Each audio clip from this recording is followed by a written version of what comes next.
Neema women's forum जळगावच्या वतीने जागतिक महिला दिन साजरा. जळगाव जामोद शहरातील नीमा वुमन्स फोरम यांच्या वतीने 9 मार्च शनिवार रोजी जागतिक महिला दिन साजरा करण्यात आला. या निमित्ताने सुनगाव येथील मातोश्री नथियाबाई विद्यालयात शालेय मुलींचे मोफत आरोग्य तपासणी व उपचार शिबिर आयोजित केले होते. कार्यक्रमाची सुरुवात सरस्वती आणि सावित्रीबाई फुले यांच्या पूजनाने झाली. तर सदर कार्यक्रमाला प्रमुख मार्गदर्शक म्हणून डॉक्टर मंगला काळपांडे यांनी मुलींना मोलाचं मार्गदर्शन केलं. तर या शिबिरात शाळेतील सर्व शिक्षिका व कर्मचारी यांची सुद्धा वैद्यकीय तपासणी करण्यात आली.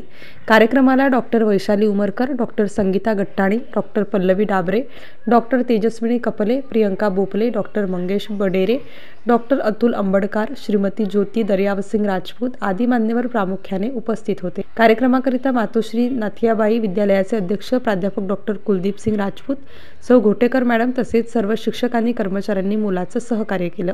MCN न्यूज मराठीकरिता गजानन सोनटक्के, जळगाव.